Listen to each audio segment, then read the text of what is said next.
నమస్తే, నేను మీ జర్నలిస్ట్ సిద్ధు. నాగర్ కర్నూల్లో ఒక దళిత అమ్మాయి పైన పాశవికంగా దాడి చేసిన ఏదైతే ఆలయంలో దాడి చేసినరో ఆ పాప ఎలా అయితే చనిపోయిందో ఆ ఘటన మరొక ముందే మరో అమ్మాయి పైన ఇలాంటి ఘటన అయితే బయటకు వచ్చింది. Present SC commission, national SC commission దగ్గర మనం ఉన్నాము. అయితే ఇదే విషయం పైన ఆ అమ్మాయి కూడా మనతో పాటు వాళ్ళ ఫ్యామిలీ వాళ్ళు వచ్చి ఉన్నారు. అండ్ వాళ్ళని తీసుకొచ్చిన అరవింద్ అండ్ రాంబాబు ఇద్దరు మనతో పాటు ఉన్నారు. వాళ్ళని అడిగి తెలుసుకుందాము.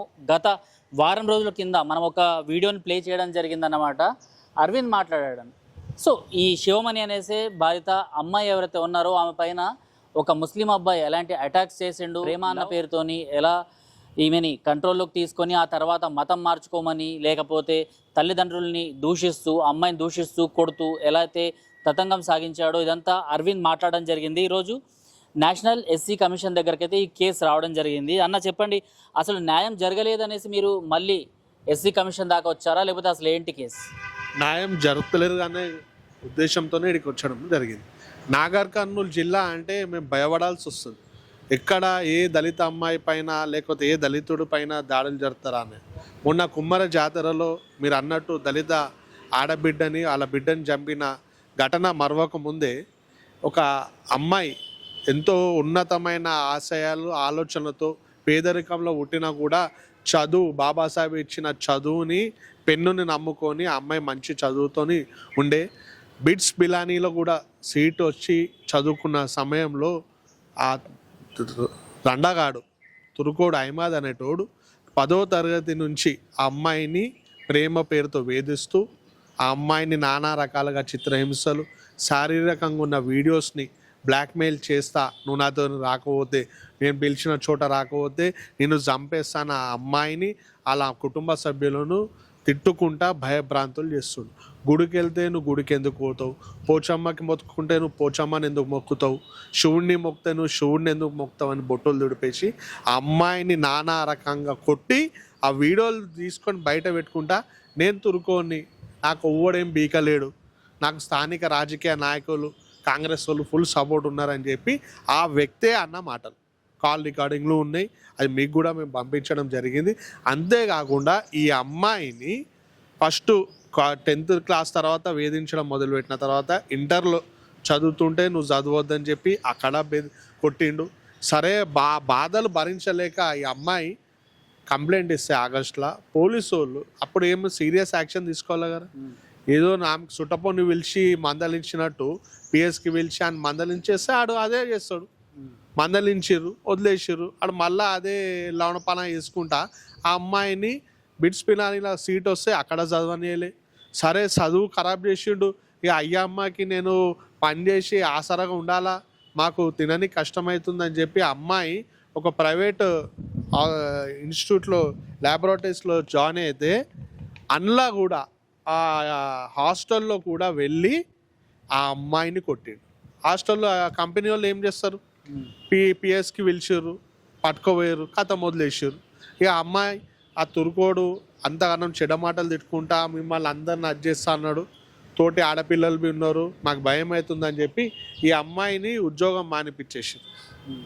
ఇట్లా ఈ అమ్మాయిని చదువుకు దూరం చేసిండు, ఉద్యోగానికి దూరం చేసి మళ్ళీ ఒకటే మాట, నువ్వు మాది కదా అని, నేను పిలిచినప్పుడల్లా రావాలా, మళ్ళీ నన్ను పెళ్ళన్నా చేసుకోరా భయ్, నువ్వు నన్ను భార్యగా చేసుకో అంటే నిన్నెందుకే పెళ్ళి చేసుకుంటామని చెప్పి ఆడబిడ్డని, మా మాదిగా ఆడబిడ్డని కులం పేరుతో తిట్టుకుంటా ఆ అమ్మాయిని దళితులు చిన్న కులంలో కొట్టిర్రు అని చెప్పి అవమానపరిచి నేను అడుగుతున్నాయి తుర్క కొడుకుని, అరే నేను ప్రేమించడానికి మా అమ్మాయి కావాలి, నీతో నువ్వు వాడుకోవడానికి మా అమ్మాయి కావాలి, కానీ పెళ్ళికి వచ్చేసరికి మాత్రం దళితులు మాలమాదిగోళ్ళు అంటావరా. నేను ఒకటే అడుగుతున్నా, జై భీమ్ జై భీమ్ నినాదంతోనే ఎత్తుకుంటారు. మా దళితుల ఇండ్ల కాడికి వస్తారు, మరి మా ఆడబిడ్డలను టార్గెట్ చేయడానికేనా ఈ కొడుకులు వస్తారు, తుర్క కొడుకులు? మళ్ళీ ఎందుకు రాజకీయ పార్టీ నాయకులు ఎందుకు స్పందిస్తలేరు? నాగర్ కర్నూలులో ఈ ఇన్సిడెంట్ జరిగి ఆడబిడ్డ నన్ను కొట్టిర్రు చేసిరని చెప్పి బాజప్తా వీడియోలు ఫోటోలతో బయట పెడితే పోలీస్ శాఖ ఏం సపోర్ట్ లేదు. డిఎస్పీ గారి దగ్గరికి పోతే నిమ్మక నీరట్టనట్టు ఆ కంప్లైంట్ ఇచ్చిరు కదా, మిస్సింగ్ కంప్లైంట్ ఇచ్చిరు కదా, అలా అమ్మానైనా ఈ అమ్మాయి ఆయన బాధలు భరించలేక హైదరాబాద్ కూరుకొచ్చింది. అన్న ఏ కేసు నమోదు చేయడం జరిగింది అంటే మిస్సింగ్ కంప్లైంట్ ఇచ్చారా, లేకపోతే అమ్మాయి పైన ఇలాంటి పాశవికంగా దాడి చేస్తున్నారు, లేకపోతే ఇబ్బంది పెడుతున్నాడు అనేసి ఇచ్చారా? అలా కుటుంబ సభ్యులని మరి అమ్మాయిని అడిగితే మాకు తెలిసింది ఏంటంటే పోలీసు వాళ్ళు ఆ ఒక ఆడబిడ్డ నాపై దాడి జరిగిందని చెప్పినా కూడా కంప్లైంట్ తీసుకుంటలేదు. వాళ్ళ అమ్మ నాయన వాళ్ళ ఆ బిడ్డే కనిపించట్లేదు అని చెప్తే మిస్సింగ్ కేసు నమోదు చేశారు. ఆమెను హైదరాబాద్ వస్తే హైదరాబాద్కి దోలాడి పట్టుకుపోతే ఆమె ఎంక్వైరీలో ఈ విషయాలన్నీ చెప్తే ఆ స్టేట్మెంట్ ఆధారంగా బుక్ చేయాల్సిన సెక్షన్లు బుక్ చేయకుండా కేవలం వాళ్ళ అమ్మ అయ్య ఇచ్చిన స్టేట్మెంట్ ఆధారంగానే కేసు బుక్ చేసి వదిలేస్తారు. డిఎస్పీ గారి దగ్గరికి వెళ్తే ఏమి తోకలు పట్టేటోళ్ళు మీరేం రాబాయ్ ఊకే వస్తారు, మేము చేసేది చేస్తాం, పో ఆడపోయి తెలుసుకోరు ఈడ తెలుసుకున్నట్టు నువ్వు అంటే ఇక మమ్మల్ని కులంతోనే తిట్టినట్టే అన్న. ఇప్పుడు మేము తోళ్ళ వ్యాపారము ఆ వృత్తిని నమ్ముకొని బతికేటోళ్ళం కదా మేము. మా ఊర్లలో పొంటి మాకు ఉద్యోగాలు ఏడొస్తాయి అన్న చెప్పు, సిటీలోనే దొరికాయి. ఇక ఊర్లలో పొంటి మాకు ఓడిస్తాడు చెప్పు. మీరు ఆనింతే ఇప్పుడు కూలీ నాలా పని చేసేటోళ్ళు కదా, ఒకడు పిలుస్తాడు, ఆ పటేల్ పిలుస్తాడు, అరే ఇలా మా ఇంట్లో ఈ పని ఉందిరా భయ్ చేసివో అంటే ఇవాళ ఆడే పోయి పని చేసేటోళ్ళం. ఈ రెడ్డి పిలుస్తాడు, వాళ్ళ ఇంట్లో పోయి పని చేయరా అంటే పని చేసేటోళ్ళం. సో అట్లా మీరు ఆనిని తోకలు పట్టుకొని తిరిగేటోళ్ళరా, మీకేందిరా భయ్ నేను చెప్పుడు అని చెప్పి పోలీసు వారు ఇట్లా అనడం జరిగిందంట.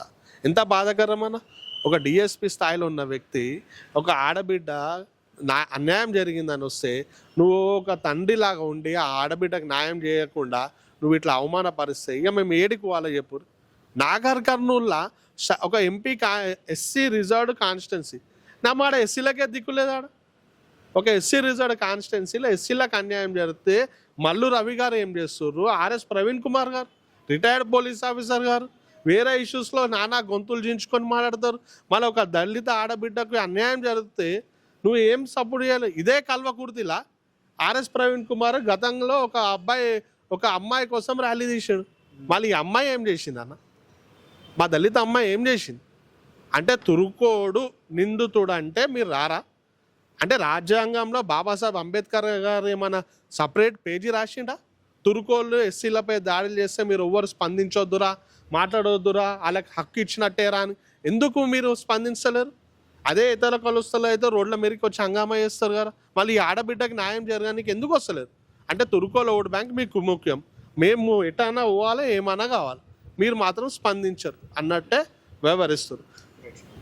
రమణ, ఈ కేసు మీరు ఫస్ట్ నుంచి చూస్తున్నారు కదా, ఏమనిపించింది? ఎందుకు పోలీసులు ఫస్ట్ నమోదు చేయాల్సిన కేసులు నమోదు చేయకుండా ఆ తర్వాత సెక్షన్స్ ఎందుకు చేంజ్ చేయడం జరిగింది? అమ్మాయి చెప్పిన సెక్షన్స్ అయితే నమోదు చేయలేదు అని చెప్తున్నారు. మరి ఇక్కడ ముఖ్యంగా కేసులో బాధిత మహిళ ఒక స్టేట్మెంటే ఇక్కడ రికార్డ్ చేయట్లేదు. ఎక్కడ బాధిత మహిళ స్టేట్మెంట్ పరిగణలోకి తీసుకుంటే అమ్మాయి మైనర్గా ఉన్నప్పటి నుంచే ఈ హరాస్మెంట్ అనేది జరుగుతుంది, అది పరిగణలోకి తీసుకోవాలా నెంబర్ 1. మరొకటి, అమ్మాయి ఎస్సీ సామాజిక వర్గం మాదిక కులస్తురాలు.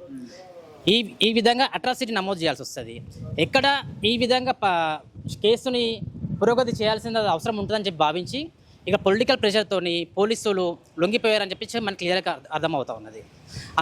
అమ్మాయి జీవితం ఏదైతే ఉందో అహ్మద్ అనే ఒక నిందితుడు పూర్తిగా నాశనం పట్టించడం జరిగింది. ఇప్పుడు అమ్మాయి ఇంటి నుంచి బయటకు రావడానికే భయపడిన ఒక పరిస్థితి. అదేవిధంగా వారి కుటుంబానికి ఎటువంటి రక్షణ లేదు. స్వయంగా రక్షించాల్సిన పోలీసులే వెంటనే ఆ నిందితుడిపైన సెక్షన్స్ అట్రాసిటీస్ నమోదు చేయాల్సింది పోయి వీళ్ళ కుటుంబాన్ని భయభ్రాంతులకు గురి చేయడం అనేది ఎంత దారుణమైనటువంటి సిచ్యువేషన్ మనం అర్థం చేసుకోవాల్సింది ఉంది. ఒక డిఎస్పీ స్థాయిలో ఉన్న వ్యక్తి కులం పేరుతో ఒక కింది స్థాయి కులంలో ఉన్న ఒక విధంగా అవమానించేసి భయభ్రాంతులకు గురి చేసి ఈ కేసుని కేవలం ఏదో మిస్సింగ్ కేసు ఫైల్ అయింది, ఆ అమ్మాయి దొరికింది అని చెప్పేసి దీన్ని క్లోజ్ చేసామనే ఒక కుట్రలు మనకు క్లియర్గా కనిపిస్తూ ఉన్నాయి. ఇది ఈ విధంగా జరగడానికి వీల్లేదు. ఖచ్చితంగా కూడా మేము ఎస్సీ కమిషన్కి ఈరోజు ప్రత్యేకంగా పోలీసులతో ఈ అమ్మాయి జరిగినటువంటి అన్యాయం పైన మరియు పోలీస్ ఆఫీసర్ల పైన కూడా మేము మా సంఘం నుంచి మేము కంప్లైంట్ చేయడం జరిగింది. ఎస్సీ కమిషన్ వారు చెప్పడం కూడా ఏంటంటే ఖచ్చితంగా కూడా నిందితుడి పైనటువంటి వారిపైన ఇదే విధంగా పోలీస్ అధికారులపైన కూడా చర్యలు తీసుకున్నామని చెప్పి మాకు హామీ ఇచ్చారు. ఒకసారి అమ్మాయి ఎవరైతే ఉందో అమ్మాయితో మాట్లాడదాం. అండ్ వాళ్ళకి సంబంధించిన తల్లిదండ్రులు కూడా ఇక్కడే ఉన్నారు. అన్న చెప్పండి, మీ అమ్మాయి పైన కేసు నమోదు చేయడానికి మీరు వెళ్ళినప్పుడు పోలీసులు మిమ్మల్ని ఏదో మాటలు అన్నారు అనేసి చెప్పడం జరిగింది. సార్ మా అమ్మాయి ఇచ్చిన కంప్లైంట్ మీద మెసేజ్ రాలేదు సార్ అని నేను అడిగినా సార్. ఇంకొకటి మాది కేసు పెట్టింది ఫైల్ ఇస్తారు కదా సార్ రిటర్న్ మళ్ళీ ఇంకొకటి అది ఇవ్వమని అడిగితే తోకలు పట్టే వాళ్ళకు గుడక కొడుకులకు గుడక ఇవన్నీ ఇస్తారా సార్, ఇస్తారా? ఏదన్నా ఉంటే మీరు ఆ లీడర్ తానికి ఈ లీడర్ తానికి మీడియా తానికి పోతురు, లీడర్ల తానికి పోతురు, వాళ్ళే చేస్తారు, చేసుకొని రాపో అని అన్నారు సార్. అని అంటే ఇక నేను సపోర్ట్ చేయకుండా నిలబడాక బయటకు పంపించారు సార్. బయటకు పంపించినాక మళ్ళీ పిలిచిండు సార్. పిలిచిన తర్వాత పోయినాం సార్. పోయినాక ఇక ఏంటిది మరి ఎట్లా వచ్చినా అని అంటే, సార్ ఇంకా మీరు కంప్లైంట్ ఇస్తే ఇట్లా మాట్లాడతారు కదా సార్ అని అంటే, ఇక సార్ ఉండి మీ లీడర్లు నువ్వు పెద్ద పెద్ద లీడర్లను కలుస్తున్నావు, ఆ కలిసింది ఏదో వాళ్ళతోటే చెప్పుకోపో, నేను ఆ తర్వాత ఎవరు చేయకపోతే నేను చేస్తానని అన్నాడు సార్. సో ఇక్కడ ఈ ఆడియో రికార్డింగ్ ఒకటి కనిపిస్తుంది. సో మిమ్మల్ని ఇట్లా తిట్టడం జరిగిందన్నమాట. ఈ అబ్బాయి ఎప్పుడు ఏం జరిగింది అసలు? అబ్బాయి నైటు 2 గంటలకు ఫోన్ చేసిండు సార్. చేసి ఏమంటాడు, మీ అమ్మాయి ఫోన్ చేస్తుంది చూసుకునేది తెలియదారా నీకు అని అన్నాడు సార్. నన్ను అని అంటే తిట్టిండు మళ్ళీ బూతులు అని అంటే, అరే లంజవడగా నీవు మీ అమ్మాయిని చూసుకునేది తెలియదారా, మీ అమ్మాయి ఫోన్ చేస్తుంది, మీ అమ్మాయిని వీడియో ఫోటోలు నా దగ్గర ఉన్నాయి, నువ్వేమన్నా చేసుకునేది ఉంటే ఏమన్నా పిక్కునేది ఉంటే పిక్కో, నీవు మాత్రం అది కాళ్ళ చూస్తే వస్తుంది చూసుకోరా అని అంటాడు అబ్బాయి. ఆ లంజదానా కూడా అన్నారు సార్ మా అమ్మాయిని, లంజదానా నీవైతే మీ డాడీని తోలుకొని రావే అని అంటాడు సార్. మాటలు వినడానికి మాకే ఎలా అనిపిస్తుంది. సో ఈ ఆడియో కూడా నేను మీకు ఒకసారి వినిపిస్తా.